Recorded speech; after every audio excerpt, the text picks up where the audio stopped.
ಉಪದೇಶದ ಪೂರ್ತಿ ಫಲ ಸಿಗೋದು ಯಾವಾಗ ಅನ್ನೋದನ್ನು ಹಿಂದಿನ ಶ್ಲೋಕದಲ್ಲಿ ತಿಳ್ಕೊಂಡ್ವಿ.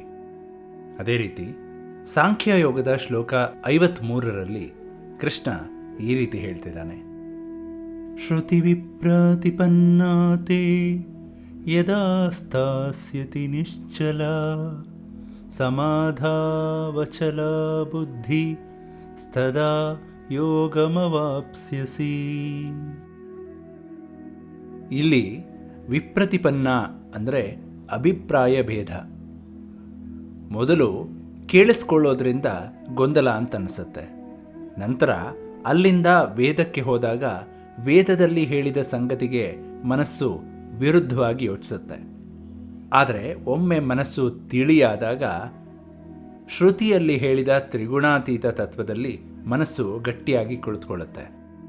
ಮೊದಲು ತ್ರೈಗುಣ್ಯ ವಿಷ ಅಂತನಿಸಿ ನಂತರ ತ್ರೈಗುಣ್ಯದ ವಿಷವನ್ನು ಪರಿಹರಿಸುವಂತೆ ಆಗತ್ತೆ.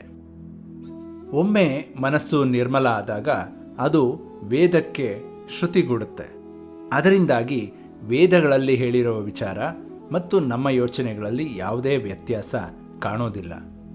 ಈ ಸ್ಥಿತಿಯಲ್ಲಿ ಧ್ಯಾನ ಮಾಡಿದರೆ ಮನಸ್ಸು ಸದಾ ಭಗವಂತನಲ್ಲಿ ನೆಲೆಗೊಳ್ಳುತ್ತೆ. ಇದಕ್ಕೂ ಮುಂದೆ ಹೋಗಿ ನಿಶ್ಚಲವಾದ ಸಮಾಧಿ ಸ್ಥಿತಿಯಲ್ಲಿ ಸ್ವರೂಪ ಚಿಂತನದಲ್ಲಿ ನೋಡಿದಾಗ ಭಗವಂತನ ನಿಜವಾದ ರೂಪ ಸಾಕ್ಷಾತ್ಕಾರ ಆಗುತ್ತೆ. ಈ ಸ್ಥಿತಿಯಲ್ಲಿ ಮನಸ್ಸು ಕೆಲಸ ಮಾಡೋದಿಲ್ಲ, ಆತ್ಮ ಕೆಲಸ ಮಾಡ್ತಾ ಇರುತ್ತೆ. ಆತ್ಮದ ಕಣ್ಣಿನಿಂದ ಭಗವಂತನ ಸಾಕ್ಷಾತ್ಕಾರ ಆಗುತ್ತೆ.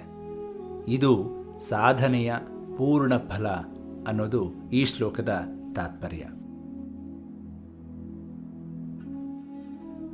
ಮುಂದಿನ ಸಂಚಿಕೆಯಲ್ಲಿ ಮತ್ತೊಂದು ಶ್ಲೋಕದೊಂದಿಗೆ ಭೇಟಿಯಾಗೋಣ.